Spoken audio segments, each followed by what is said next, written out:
¿Qué tal? Buenas tardes, muy buenas tardes. Bienvenidos a una emisión más de Analistas de la Noticia. Hoy es viernes, nos encantan los viernes al igual que los lunes. A los lunes yo no sé por qué a la gente no le gusta, pero cuando uno tiene un trabajo, por lo menos le fascina porque dice uno, voy a mi trabajo el lunes. Claro, la gente que no tiene trabajo se siente deprimida y no le gusta cualquier día de la semana porque está sin trabajo, no tiene nada que llevar que comer a sus hijos, a su hogar. Y así están miles de hondureños sin empleo, porque no se han generado los empleos, no se han generado las expectativas. Hubo demasiadas expectativas y no se han cumplido. Y además hay mucha inconformidad también. Y uno de los peligrosos son los estallidos sociales en los que terminan a veces los pueblos. Pero en este pueblo es tan tolerante y somos tan tolerantes que a veces hasta por una broma nos molestamos. Entonces eso lo traigo a colación a una conversación que sostuve con un amigo hace poco. Pero bien, temas interesantes. Pensábamos que don Wilfredo Méndez iba hasta el final con su candidatura y su aspiración. ¿Qué pasó? Que declinó don Wilfredo Méndez y se plegó a don Jorge Calix. Buenas tardes, abogado. Bienvenido. Buenas tardes, don Carlos. Siempre me dice que me alegra verlo. Sí. Alegre estoy ahorita entonces por verlo y saludarlo. En efecto, yo creo que la última conversación que tuvimos, ¿verdad? Yo le planteaba toda la intención para poder estructurar el trabajo, o reestructurar más bien, el trabajo a nivel nacional en mi movimiento Honduras Libre, ¿verdad?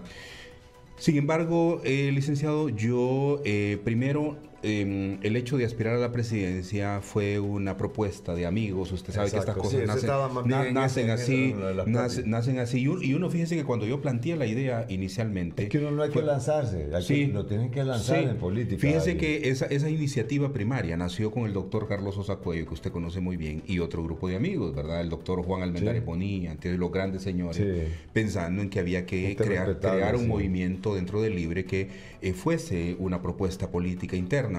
Yo impulsé eso. Sin embargo, cuando me encontré ya con otros actores que son mucho más tienen pensamiento electoral, más allá de una propuesta política, ellos dicen, bueno, Will, pero es que sucede que si usted plantea un movimiento y plantea una idea política, la gente no entiende mucho eso, porque lo primero que van a preguntar, bueno, ¿y quién es el candidato?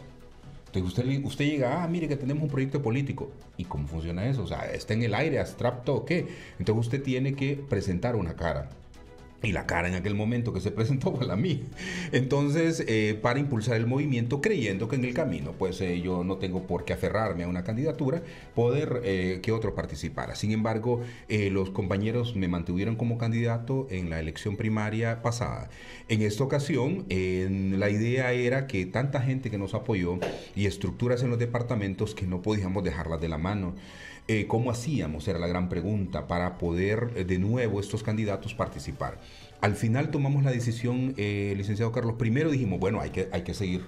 Pero en el camino yo les dije a los compañeros, miren, nosotros necesitamos generar una estructura política muy fuerte, lo más fuerte posible. Si buscamos, correcto, si nos unimos varios en una alianza estratégica, podemos no solo ganar la candidatura presidencial y después ganar la presidencia, sino que nuestros equipos, nuestros grupos estarían representados ahí.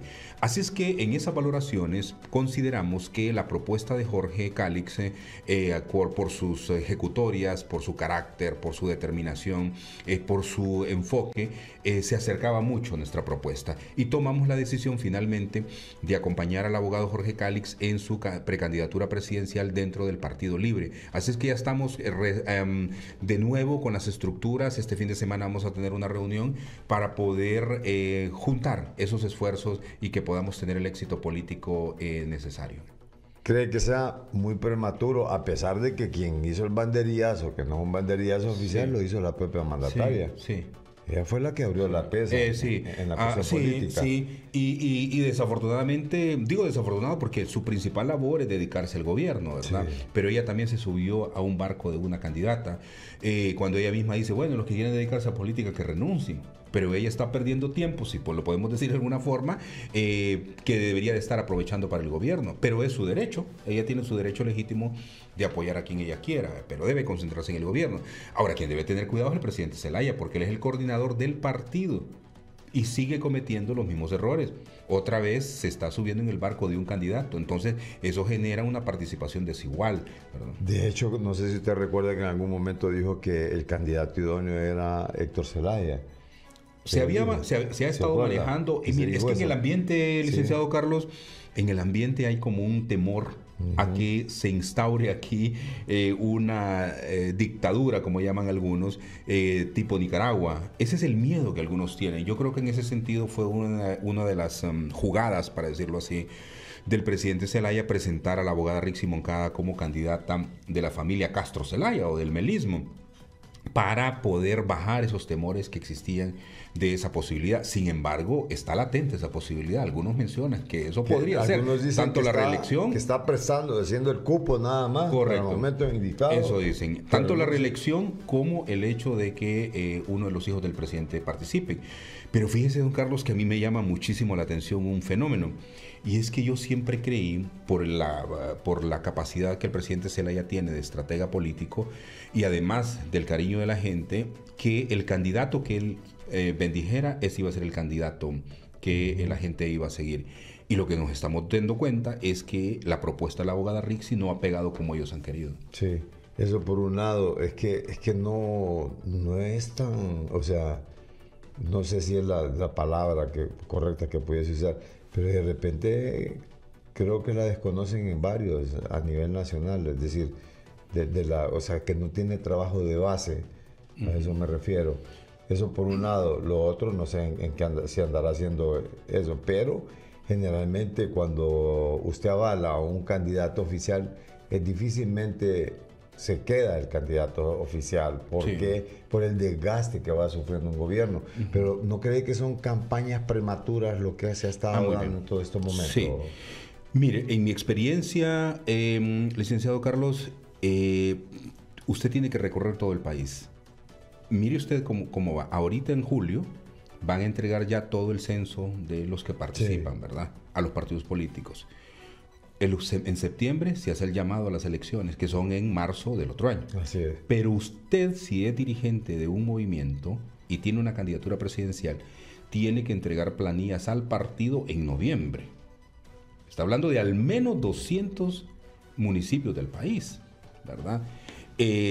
Entonces, ¿qué significa? Más las candidaturas a los diputados, Parlamento Centroamericano, y agréguele usted que tiene que entregar una de candidatos para cargos de elección de partido. Y agregue a eso que tiene que recoger una cantidad de firmas grande. Si usted quiere tener planillas de buenos diputados y de buenos alcaldes, tiene que empezar ahora a identificarlos en los municipios y en los departamentos. Por ejemplo, en mi experiencia anterior, yo quedé inconforme en algunos departamentos y en algunos municipios también, porque los candidatos no eran lo óptimo. Sí. Pero claro, mi trabajo era reciente.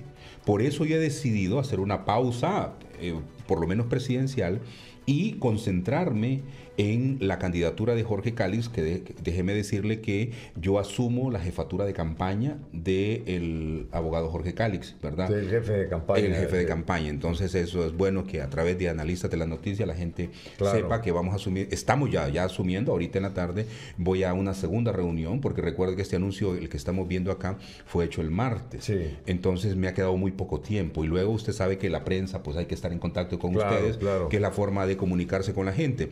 Entonces, mire, las campañas prematuras, recuerde que la campaña oficialmente creo que empieza algo así como en octubre, no, porque empezaría como en noviembre, algo así, no recuerdo exactamente, pero todo el trabajo organizativo usted tiene que hacerlo antes.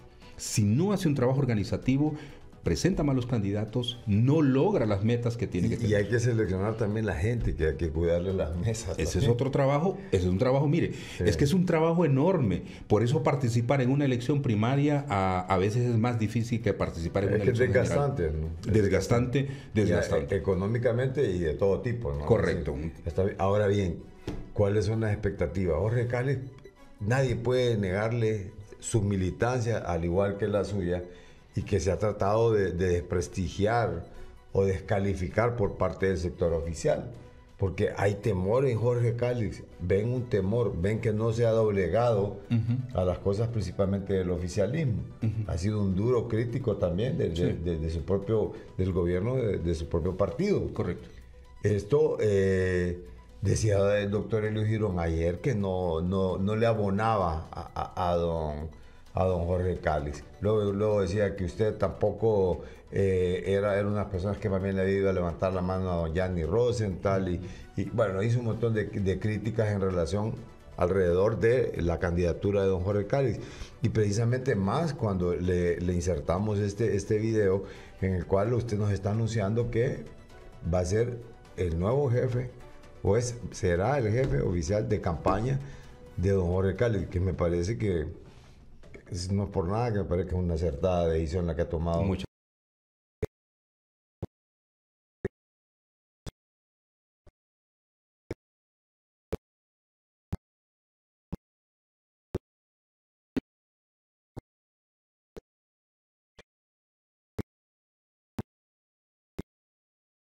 Porque hay mucha gente que está inconforme dentro del Partido Libertad y Refundación. En efecto, sí.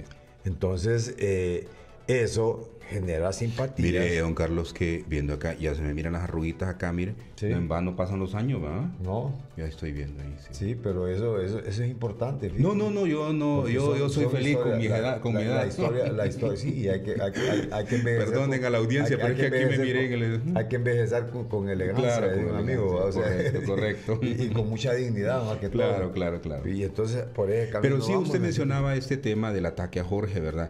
Y mire, usted me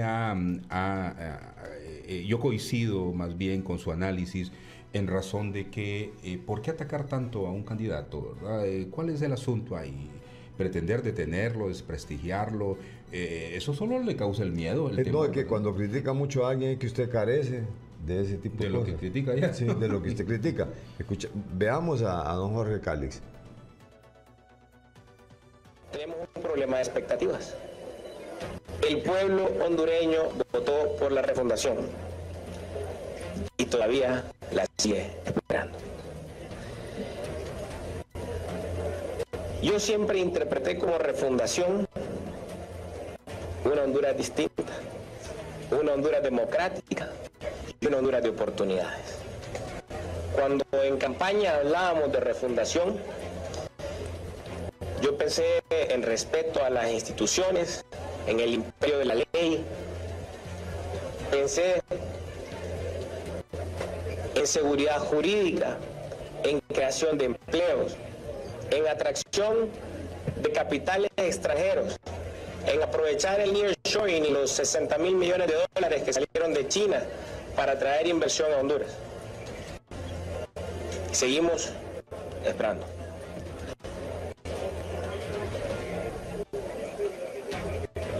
Nos encontramos hoy entonces, 26 meses después, con promesas incumplidas.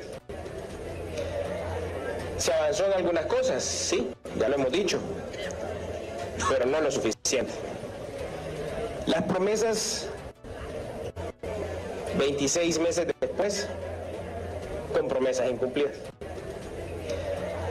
Se avanzó en algunas cosas, sí, ya lo hemos dicho, pero no lo suficiente. Bien, esto creo que ha generado malestar, incluso creo que ya hubo algunas represalias porque hablábamos con el doctor Girón que ya Copeco prácticamente, don Jorge Calix estaba encargado de administrar Copeco y al parecer ya hubo una decisión oficial de que hay que, como él ha tenido sus seguidores también, obviamente hay un caudal político que le reclaman a determinada persona que un trabajo, pues.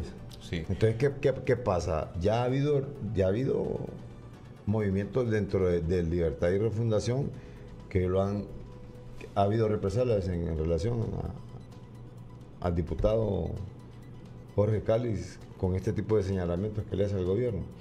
Bueno, mire, no estoy al tanto de qué está pasando dentro de Copeco, que es una de las instancias donde sí se le dio representación al abogado Jorge Cálix, porque como yo me estoy incorporando hasta ahora, hoy es mi segundo día de trabajo, por ejemplo, para conocer de los asistentes de Jorge, del diputado Jorge Cálix, cómo está toda la estructura de campaña. Entonces, muy poco tiempo, ni siquiera conozco a quienes dirigen Copeco o quienes dirigen otras instituciones. Me falta entrar en ese camino, pero lo que sí le puedo concluir en esto, licenciado Carlos, es que es bastante entre vergonzoso, triste este tipo de reacciones, de represiones, porque significa que el nivel de tolerancia, del nivel de participación amplia que mandan nuestros estatutos y nuestro ideario, y además que le manda a que se respete el pensamiento propio de otra persona, no se está dando acá, y que además en ese sentido tengamos entonces una actitud de represalia, una actitud contraria a los principios y valores. El diputado Cálix hace bien al hacer un análisis interno de su propio partido, porque ahí se genera la corrupción cuando usted le tapa lo que está mal hecho a otro, solo porque es de su partido. O cuando usted miente en una decisión, miente para proteger un programa de gobierno que es un fracaso, ¿verdad? Y no me refiero al gobierno, sino un programa determinado o una actividad de gobierno. Una persona es íntegra en la medida en que dice, bueno, miren señores, lo que estamos nosotros como partido, como gobierno haciendo, no está bien, tenemos que tomar un rumbo distinto. Eso es muy importante en la medida en que el pensamiento demócrata prevalece. Pero cuando hay personas dictatoriales, cuando hay personas intolerantes, cuando hay personas que no toleran la crítica, una sana crítica, creo yo que ese tipo de liderazgos son muy dañinos para cualquier instancia política. Así es que espero yo que ese nivel de represión no se dé o no se profundice, porque desafortunadamente, don Carlos, hay un sector afín al melismo, que ha sido bastante duro, que ha sido bastante agrio en el señalamiento y en el trato a otro compañero. Mire, yo recuerdo en la elección pasada, en la primera elección de Libertad y Refundación, que miraba que cuando llegaba el diputado Russell Tomé y el doctor Nelson Ávila, que eran los precandidatos en aquel momento que enfrentaban a doña Xiomara, los miraban con odio, solo porque no eran del melismo. Pero cuando yo participé también, yo les decía a los compañeros, miren, si ahí viene otro compañero presidenciable aquí, atiéndanlo bien. En ningún momento se le va a tratar mal o se le va a decir algo, a sus militantes tampoco. Y desafortunadamente esa conducta se sigue repitiendo. Creo yo que eso no debe de tener el abogado Jorge Cálix, creo que debe de seguir siendo contundente, porque hay una insatisfacción dentro de Libertad y Refundación bastante grande por las ejecutorias que hasta ahora se han hecho. El Chele Castro, un furibundo seguidor también de Jorge Cálix, y ha posteado en su cuenta precisamente esto. No sé si comparte usted o no. Dice: el reconocido y polémico político hondureño Edgardo Chele Castro manifestó este jueves que Manuel Zelaya Rosales es un tipo sagaz y se dará el gusto de ponerle candidato al Partido Nacional y Liberal, no así en Libre, apuntó, en donde aseguran darán pelea. El comandante Manuel Zelaya Rosales es un estratega político, es un tipo sagaz que se va a dar el gusto de ponerle el candidato al Partido Nacional, Partido Liberal, y que se va a dar, pero no se va a dar el gusto de poner un candidato en Libre donde nosotros pelearemos. Le vamos a poner un candidato a todos los partidillos, pero a nosotros no, porque vamos a pelear. Y si nos besen en las urnas, bienvenido sea, porque habrá unidad en el partido. Pero si nos hacen una jugada sucia en las internas, no lo habrá, advirtió en este momento Edgardo Castro. Sí. ¿Qué piensas sobre esto? Completamente de acuerdo, licenciado Carlos. Mire, yo creo que en una contienda electoral, si las reglas son claras, si la participación es justa y uno pierde justamente, usted tiene que aceptar la derrota. Pero si usted dio una pelea creyendo que se iban a respetar las reglas del juego y al final a usted lo que hacen es manipularlo, le hacen zancadillas, le hacen corrupción en todo este proceso, usted no tiene por qué legitimar una cosa de esas, porque al legitimarlo usted también es parte de ese grupo de corrupción y está replicando y está dando posibilidad a que este círculo vicioso se mantenga permanentemente. Entonces creo yo que las condiciones de igualdad en las que participemos en las elecciones primarias de Libre es muy importante. Eso depende mucho del presidente Manuel Zelaya Rosales, porque es el coordinador del partido. Desde ahora él tiene que abrir las puertas democráticamente, un tratamiento igualitario de todos los candidatos y detener de inmediato ese tipo de ataques que no contribuyen en nada al partido, ataques personales, y más bien escuchar cuáles son aquellas críticas o sugerencias que se le hacen a la actual administración. ¿Usted cree que todavía sigue prevaleciendo el caudillismo, los dueños de los partidos? Sí, dueños de los partidos. Completamente.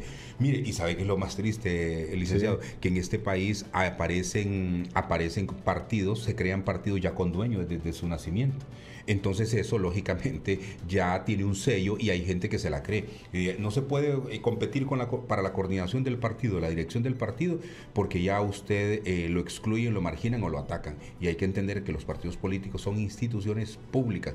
Por lo tanto, su militancia tiene derecho a aspirar a la coordinación en sus distintos niveles del partido. Pero sí, desafortunadamente el caudillismo en el país sigue prevaleciendo y eso no le hace ningún beneficio a la endeble democracia que nosotros tenemos. Abogado, le agradezco mucho. Sabemos que va un compromiso también. Sí. Aquí vamos a dejar de momento esta conversación, está pendiente de la próxima para ahondar un poco más con muchísimo gusto, en otro tipo de temas, porque teníamos también, tenemos invitada también otras personas para hablar un poco de esto de la democracia, la libertad, claro, la pérdida de los espacios cívicos que se han dado. Sí, peligroso, muy peligroso. Esa cuestión que está pasando con los niños en las cárceles, el problema de interés nacional, ¿no? Claro. Es decir, que lo debe ya de ir enfocando o visualizando un candidato o un aspirante, claro, presidencial. Claro. Y usted, porque está cerca de don Jorge Cálix, pues ahí tiene ese expertise precisamente de derechos humanos y sí, que claro, le puede dar... Claro, y un compromiso con el tema de desarrollo social, desarrollo humano, ¿verdad? Todo mi trabajo por la paz, por la seguridad, todo esto va a contribuir en esta campaña. Y en efecto, este es un día, ha sido hasta ahora un día intenso más bien, y seguimos con reuniones ahora con otros liderazgos políticos que quieren sumarse a esta alianza que hemos conformado entre el movimiento de Jorge Cálix, el movimiento Honduras Libre, que yo dirijo con mucho honor, y bueno, esperemos nosotros que este fortalecimiento pueda ayudarnos para que la propuesta sea muy atractiva, primero para los militantes de Libertad y Refundación y luego en las elecciones generales. Don Carlos, muchas gracias a usted por estar siempre pendiente del pensamiento político, social, económico del país y orientarnos con sus análisis. Muchas gracias. Muchas gracias a usted más bien. Usted es el analista y nosotros y los demás, los mismos compañeros, la gente que nos ve, la gente que nos sigue, la gente que nos deja sus comentarios. Sí. Ellos son los analistas. Lo que hay que hacer es ser tolerantes también. Tienen que ser tolerantes porque a veces no siempre se enfocan los temas como ellos quisieran. Claro. Pero que nos manden entonces la manera de enfocarlo, claro, y que nos den su expertise y su conocimiento, claro, para aportar todo. Y pues, todo en el marco del respeto, ¿verdad, don Carlos? Uno no podrá estar de acuerdo con algo, pero tiene que respetarlo, pues siempre y cuando el respeto sea el mecanismo de conversación. Y que prevalezca, sobre todo. De acuerdo. Muchas gracias. Un saludo. Bien. Vamos a ir a una breve pausa. Al retorno, análisis completo sobre este informe presentado por ACJ sobre la democracia. Esa democracia y es una palabra que no solamente significa que hay que ir a votar a las urnas, porque allá en las urnas también le manipulan.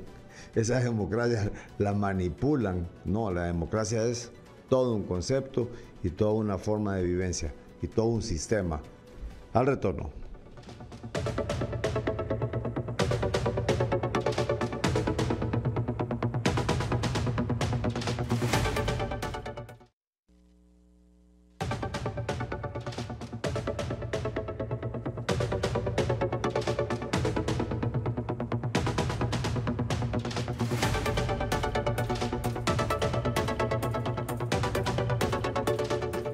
Bien, bueno, después de esta breve pausa comercial retomamos ya otro tema de interés, y es este informe que ha presentado la ASJ. Y es que cada vez que presenta un informe, ahí como que no hay tolerancia cuando se presenta ese tipo de informes, y especialmente cuando cuando son informes que se presentan un tanto críticos, se trata de descalificar algunos resultados. Y aquí se señala que mientras los hondureños esperan una instalación de la CICIG, el gobierno no logra avanzar en transparencia, combate frontal a la corrupción. Y esto de no lograr transparencia y combate a la corrupción, no se logran algunos beneficios, para el caso de la cuenta del milenio, por ejemplo. Realmente, ¿en qué seguimos fallando, abogada Alejandra Fuentes, del sector de democracia y transparencia de la ASJ? ¿En qué seguimos fallando de acuerdo a la información que ustedes están manejando y el por qué no se obtienen esos beneficios y dónde precisamente hay que señalar los puntos de dónde se fallan y cuáles son las recomendaciones de mejoras? Porque de eso se trata, de construir, no solamente quedarse con una crítica. Buenas tardes, abogada. Gracias por compartir aquí con nosotros. Buenas tardes, Carlos. Justamente de eso se trata. Esa es la finalidad de muchas de las organizaciones de sociedad civil y de diferentes sectores. Y es la finalidad que tiene la ASJ justamente con la creación y publicación de este tipo de informes, como lo es Estado del País. Se trata de una radiografía que se hace a cómo está el país en diferentes sectores. Para este caso, pues hablamos de transparencia, de corrupción y de democracia como tal.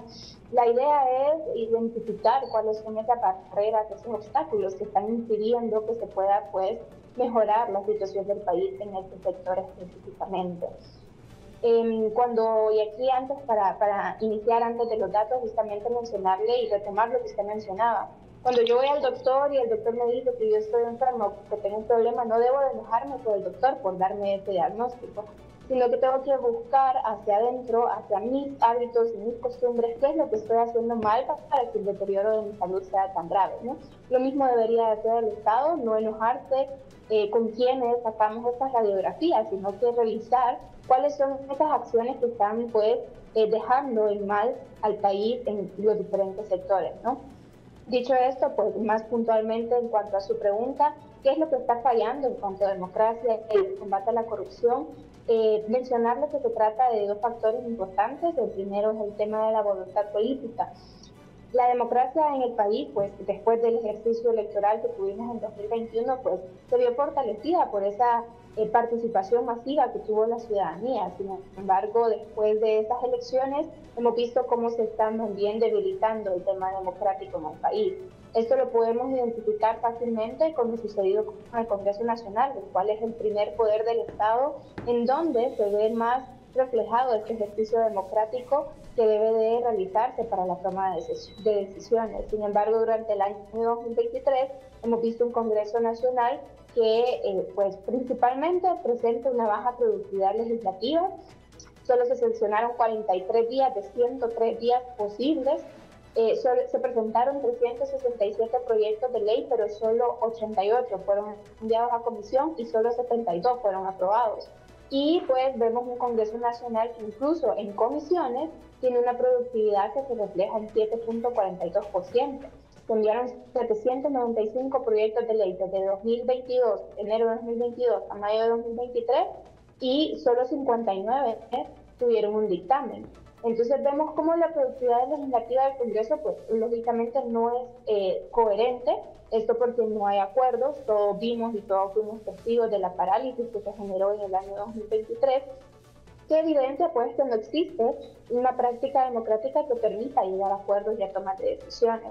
Aparte de eso, pues algo que ha llamado mucho la atención del Congreso Nacional es que si bien se derogó aquella ley de subvenciones que se les otorgaba a los congresistas, de aquella ley de fondo departamental, ahora se les sigue brindando fondos a los congresistas a través de esta figura de subvenciones. Solo en el 2023 fueron 222 millones de lempiras que se les dieron a los congresistas y no hay liquidación de esos fondos, no se sabe en qué se utilizaron. Entonces, con estas dos prácticas, tanto la productividad como la práctica de continuar dando dinero a los congresistas cuando esa no es su función, demostramos justamente cómo el primer poder del Estado, el poder en donde mejor se debería de reflejar la democracia, pues no está cumpliendo con sus labores constitucionales.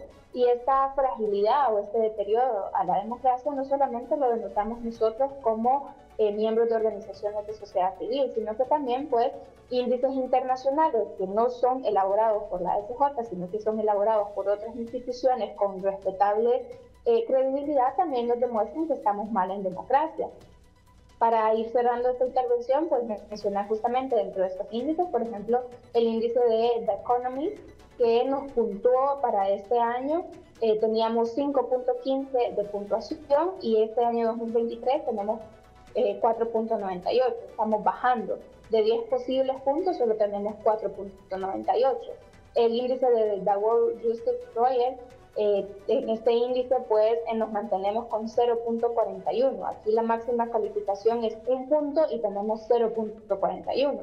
El mismo índice de la Red Latinoamericana de Transparencia Legislativa nos puntúa, teníamos 23 puntos, teníamos 21 puntos y solo avanzamos 2 puntos. Ahora tenemos 23.59 de 100 posibles. Entonces, esto sumado a lo que mencionaba hace poco del Congreso Nacional, nos demuestra que justamente pues, la democracia en el país se está deteriorando y no hay acciones concretas para mejorar esta situación que pues, reflejen resultados para la ciudadanía, ¿no?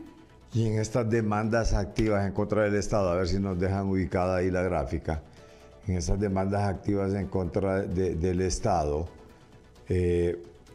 realmente ahí 2022 bajaron significativamente en el 2023. Pero ¿qué pasa con estas demandas? ¿Por qué generalmente en esas demandas laborales, principalmente, porque son de las que mayores gozan, o sea, son las que mayores tienen, y es porque hay un cambio de gobierno, llega otro gobierno y lo que hace son barridas, y hay demandas, que ese tipo de demandas, digamos, se perdió una demanda en la Comisión Interamericana de Derechos Humanos por la manera incorrecta de cómo fueron sacados los magistrados, de 48 millones que se pierden. Pero ¿qué cree usted? ¿Que se pierden más dinero en demandas laborales del Estado, por parte del Estado de Honduras, que quizás en esa demanda de 48 millones por violación directamente del Estado? Son cantidades relativas, Carlos, mencionarle que justamente lo que usted acaba de mencionar en cuanto a estas demandas activas, esto ya estamos hablando del tema de corrupción, por lo que usted pues mencionaba.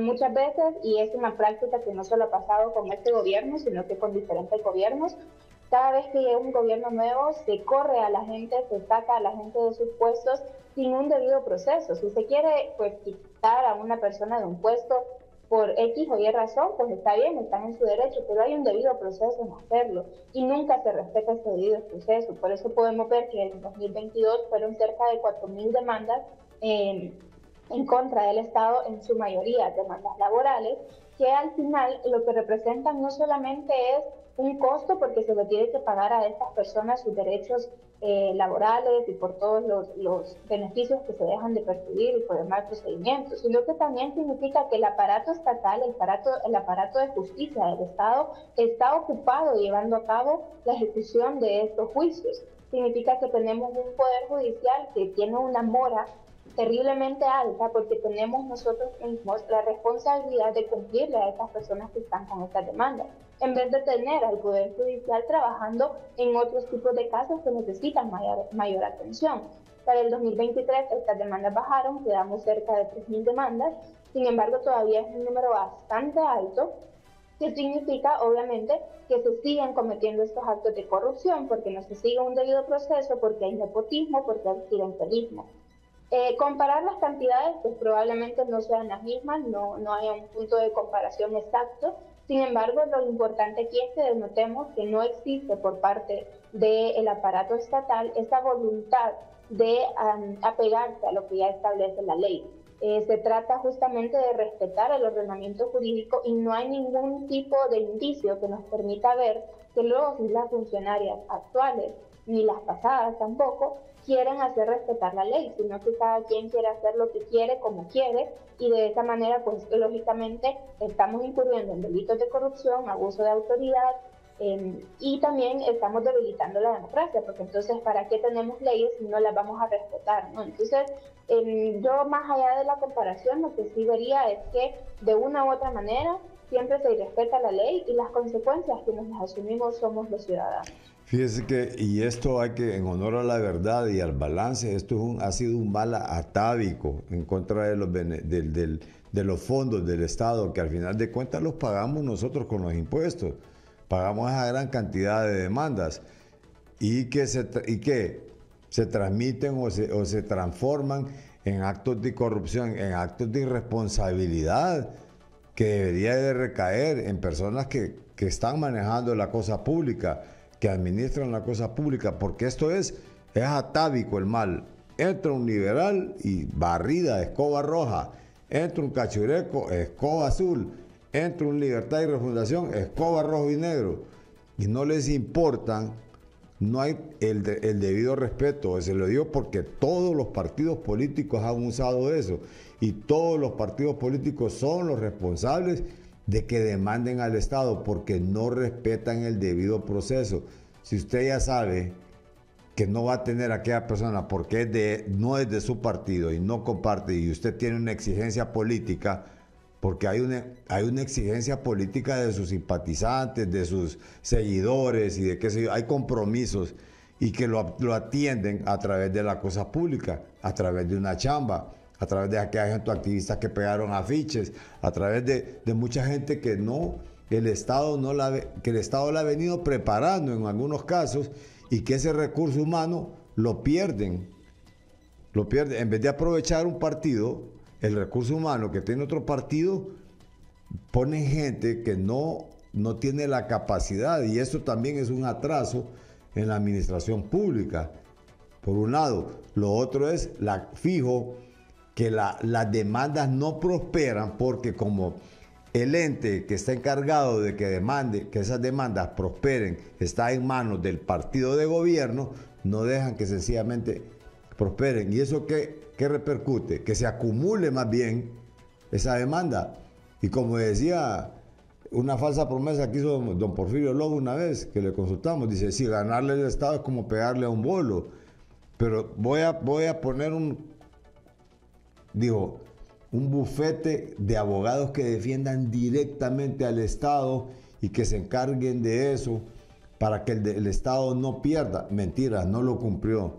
Y así como no lo cumplió él, tampoco lo han cumplido muchos partidos porque tienen exactamente ese compromiso político, abogada.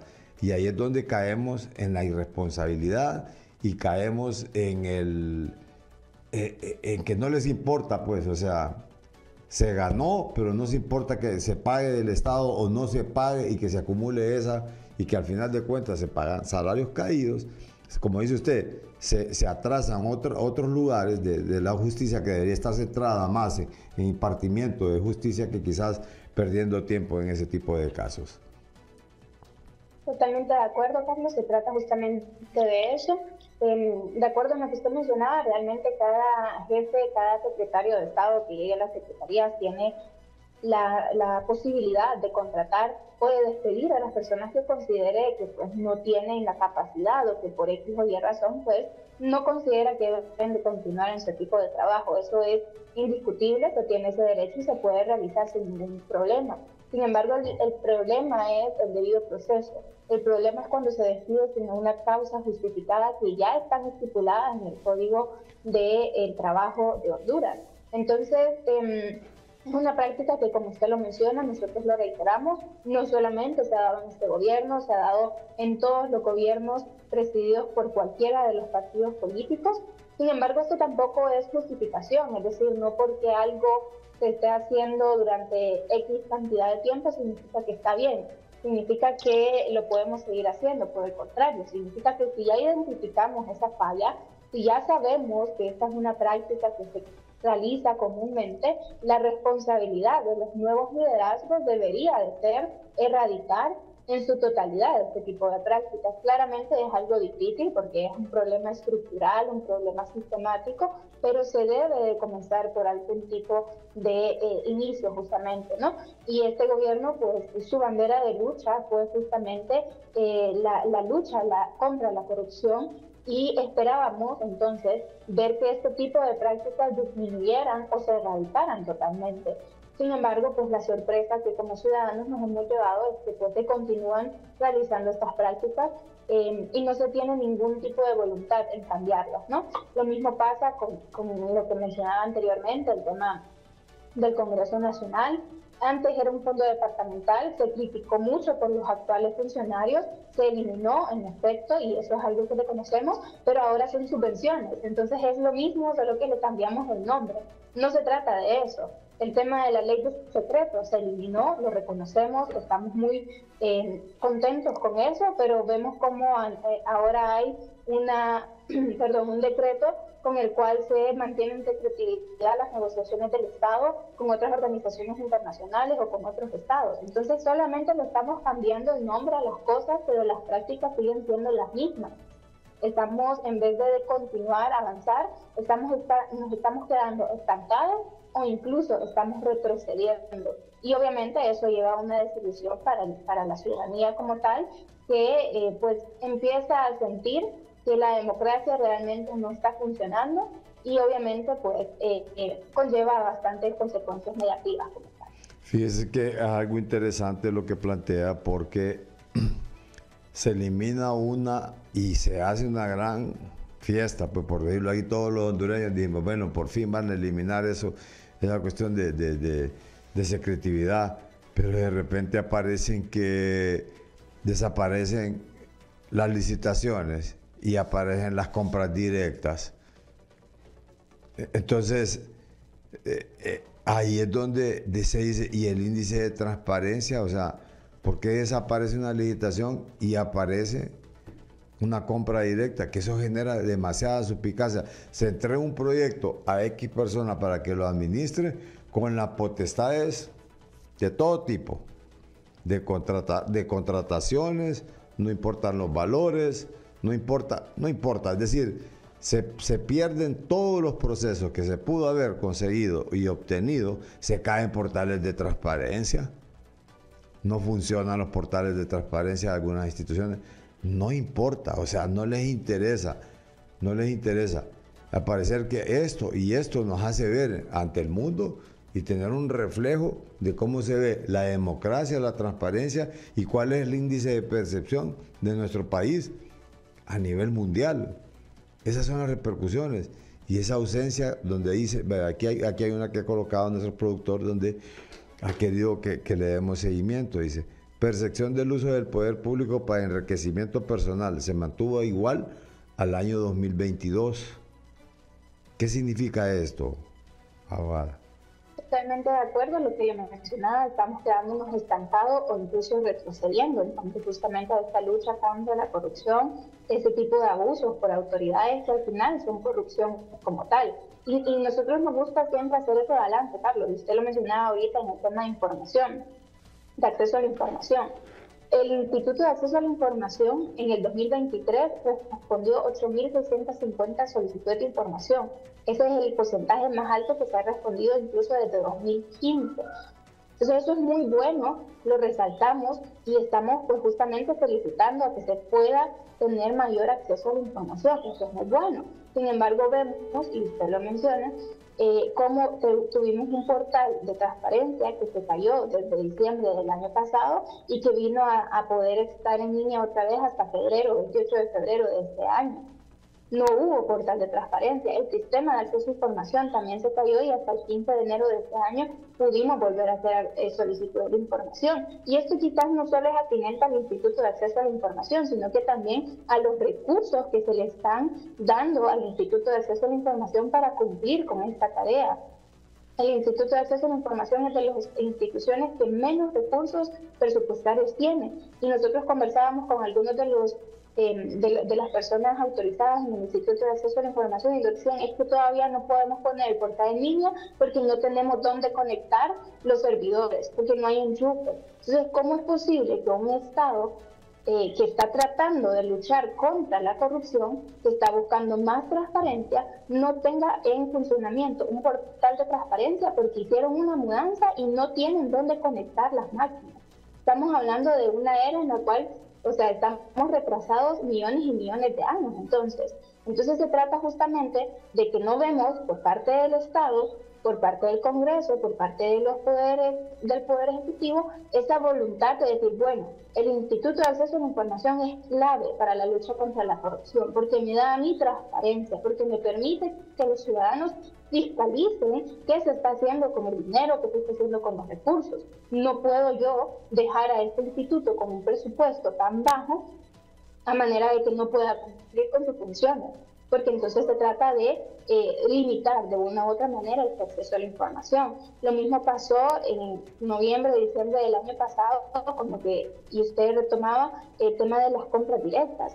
Se suspendió una de las garantías para justamente garantizar, valga la redundancia, que las compras directas fueran correctas. Se suspendieron a los compradores certificados para que la función de ellos es revisar que cada compra esté correcta, y se suspendió en noviembre y diciembre con la justificación de que las instituciones no han logrado llegar a su porcentaje de ejecución, entonces les damos vía libre para que ellos puedan ejecutar y llegar al porcentaje meta. Esa no es una justificación, eso se trata de mala planificación de las instituciones, no planificaron bien cómo van a ejecutar. Eso se trata, y retomamos aquí el tema, de que no tienen capacidad en cuanto al personal para realizar sus acciones, y entonces llegan a noviembre de cada año con una ejecución muy baja, y la solución del Estado, en vez de decir, ok, vamos a mejorar los procedimientos, vamos a exigir mayores estándares de calidad en cuanto al personal que se contrate, la solución del Estado es suspender una garantía que se había logrado en esta ley de contratación del Estado, los compradores certificados, los vamos a suspender para que las instituciones compren lo que quieran, como quieran, sin ningún tipo de filtro, y así llegamos a la ejecución. Todavía no hemos visto resultados o no hemos visto auditorías porque están en curso, pero yo le aseguro que de las auditorías que se saquen de las compras directas, noviembre, diciembre, vamos a ver cantidad de compras que fueron mal hechas, que no siguieron lo que establece la ley y que son actos de corrupción por haber suspendido esta figura como tal. Entonces, estamos viendo un retroceso, estamos viendo prácticas del pasado que se están replicando, que en anteriores gobiernos fueron criticadas y ahora las siguen utilizando, y pues eso llama la atención, alerta a cada una de las partes o de los sectores del país, y realmente el llamado es a los y las funcionarias a que realmente se den cuenta que están haciendo las cosas mal y que necesitamos que se comiencen a cumplir todas esas promesas que en el 2021 fueron justamente ese pilar fundamental para lograr que cada uno de los que está hoy en el poder llegaran a ese poder. Le dejo dos interrogantes para que al retorno pues me las conteste después de esta breve pausa. Mire, una es cómo avisora el panorama de acuerdo a estos estudios que han venido haciendo ustedes para en este año 2024. ¿Se va a mejorar? ¿Se va a cambiar esa percepción? ¿Podremos caer en ese umbral de la cuenta del Millennium, que son bien básicos los parámetros que se miden ahí en cuanto a corrupción, en cuanto a violación de derechos humanos, para poder entrar a esto? ¿Realmente se podrá mejorar? Y lo otro, ¿qué pasó con esto de la CICIG? Y que luego dijeron que se iba a secretividad algunas cosas de la CICIG. O sea, y que en algún momento creo que hasta lo han desmentido de la propia ONU, pero que aquí se manejó esa especie informativa. Al retorno.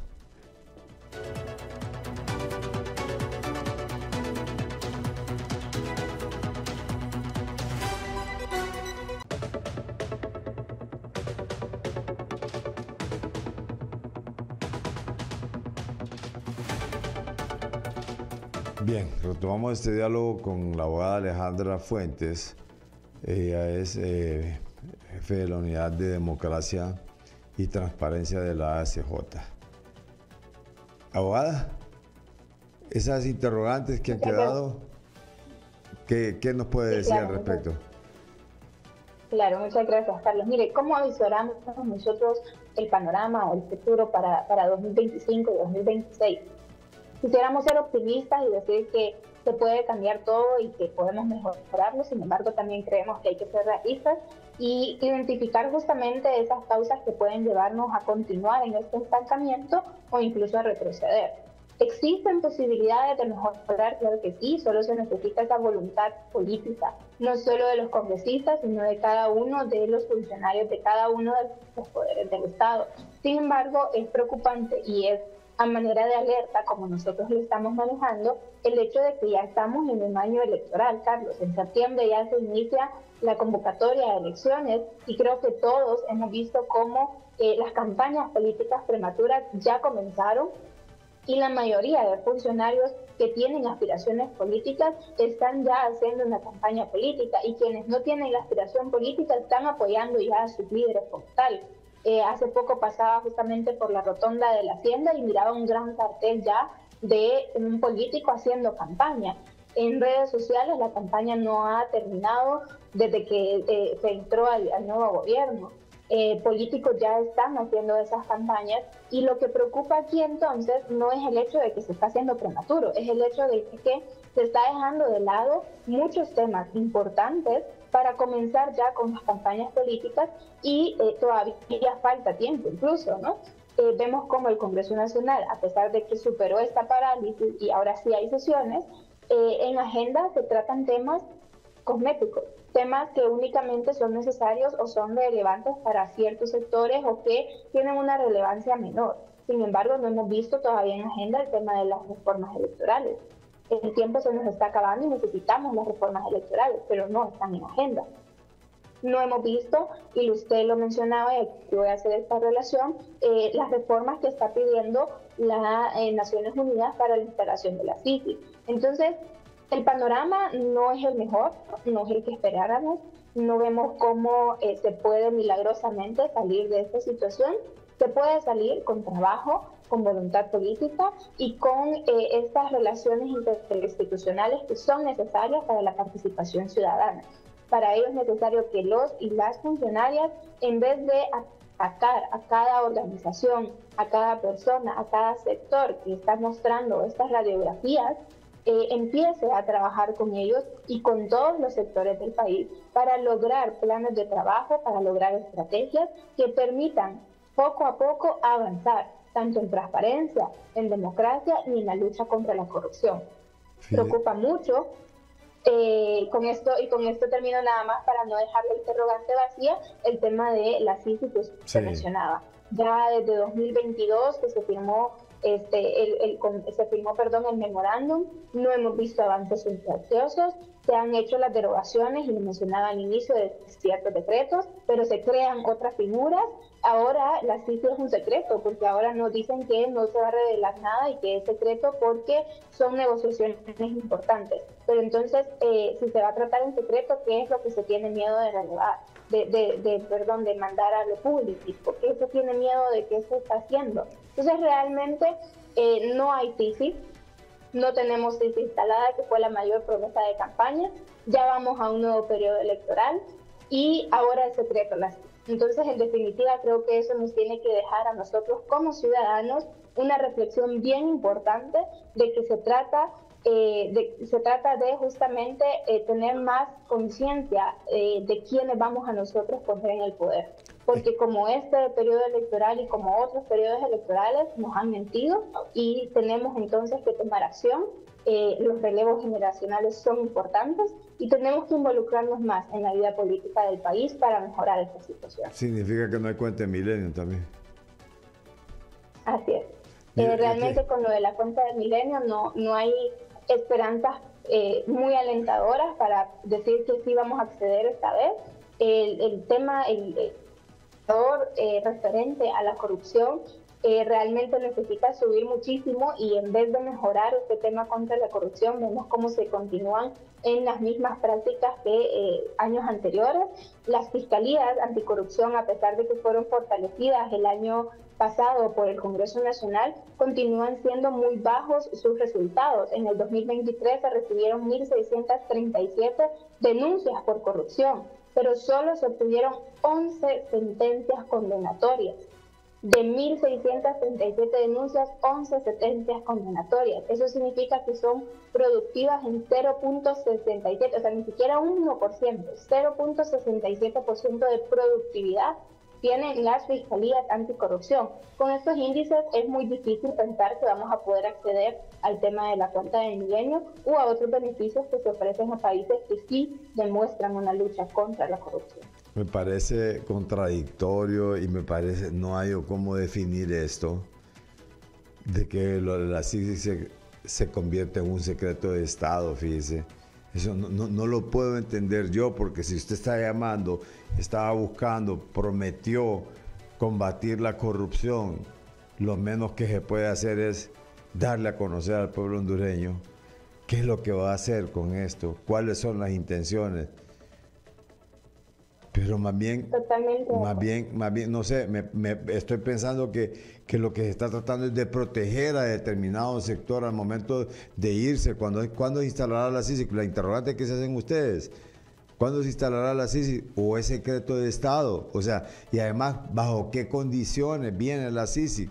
O sea, ¿qué es lo que va a hacer la CICIG? Yo creo que la CICIG ya realmente se quedó en un discurso. No sé, no quisiera todavía tengo la esperanza de que viniera una CICIG, pero yo creo que no va a ser así, definitivamente. Así como estoy viendo todo esto más bien me deja más preocupado todavía, pues decir, porque no veo que hay un paso hacia adelante a combate la corrupción, sino que se dice, en este gobierno no hay corrupción. No es cierto que no hay corrupción, que no han salido los casos a relucir y que ustedes están visibilizando algunos solamente en casos de aplicación de justicia, en casos de que no hay transparencia en algunas cosas. Cuando no hay transparencia en algunas cosas, sencillamente hay corrupción, algo se está tapando. Por ejemplo, usted hablaba de una parálisis legislativa. Se continuó ya esa parálisis legislativa, pero no ve nada en concreto de lo que se pudiese estar tomando ahí. ¿Pero qué pasó? Siguió el Congreso y ahora es el problema que hay en la Corte Suprema de Justicia, en la Sala de lo Constitucional. Un problema de secesión, un problema de gobernanza, no sé, un problema de coordinación, de rotación. Llámele como quiera llamarse, pero ahí hay un problema. Hay magistrados que están solicitando que hagan sesiones en pleno, no se dan, no sabemos qué es lo que se está tapando tampoco ahí. Entonces genera mucha suspicacia, no hay transparencia en el manejo de las instituciones.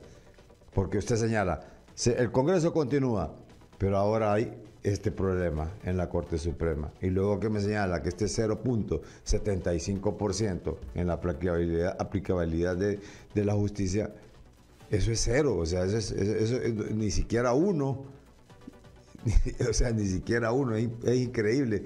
No se puede creer esto. O sea, realmente no sé qué pensar. O sea, si usted me puede dar alguna información en relación a lo que ocurre en la Corte para el caso.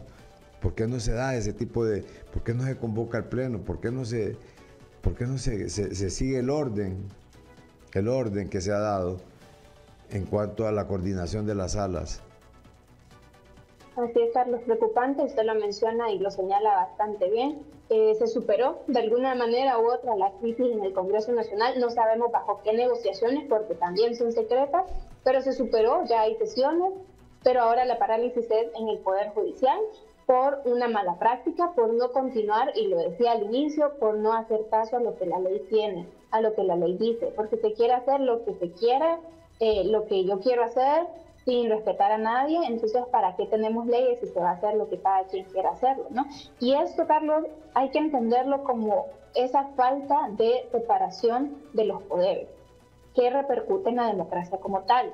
No hay independencia de poderes. Tenemos 3 poderes, tenemos una corte, tenemos un congreso, sí los tenemos, ahí están los edificios, pero realmente están ejerciendo las funciones como deberían de hacerlo. Hay independencia de poderes.